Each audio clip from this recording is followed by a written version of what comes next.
আউযু বিল্লাহি মিনাশ শাইতানির রাজিম। বিসমিল্লাহির রহমানির রহিম। বাংলাদেশ সরকারের প্রধান আইন কর্মকর্তা attorney general M Amin Uddin বিবিসিকে বলেছে, বিচারাধীন মামলার 60% বেশি জমিজমা সংক্রান্ত। অধিকাংশ মামলার রুট হচ্ছে জমিজমা নিয়ে। এজন্য জমিজমা সংক্রান্তে বিভিন্ন রকমের ঝামেলার সম্মুখীন হয় জনগণ।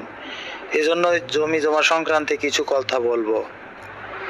অন্যের সম্পত্তি অন্যায়ভাবে দখল করতে অনেকেই দলিল জালিয়াতি করে। এতে আসল সম্পত্তির মালিক নানাভাবে ঝামেলার সম্মুখীন তো হয়ই, সেই সঙ্গে থাকে অধিকার বঞ্চিত হওয়ার সম্ভাবনা। এমন পরিস্থিতিতে আপনি কি করবেন?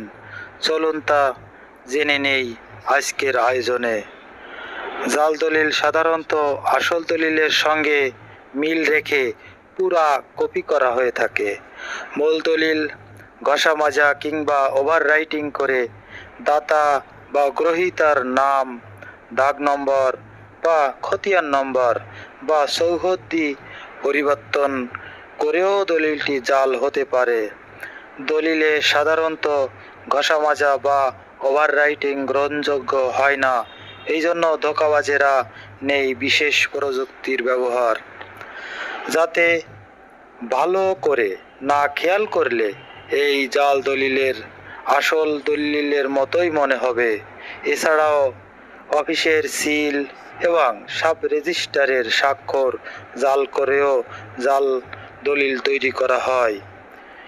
আজকের এই আলোচনা এখানেই শেষ। আগামীতে আলোচনা করব যে ক্ষেত্রে জমির দলিল জাল হতে পারে। ধন্যবাদ।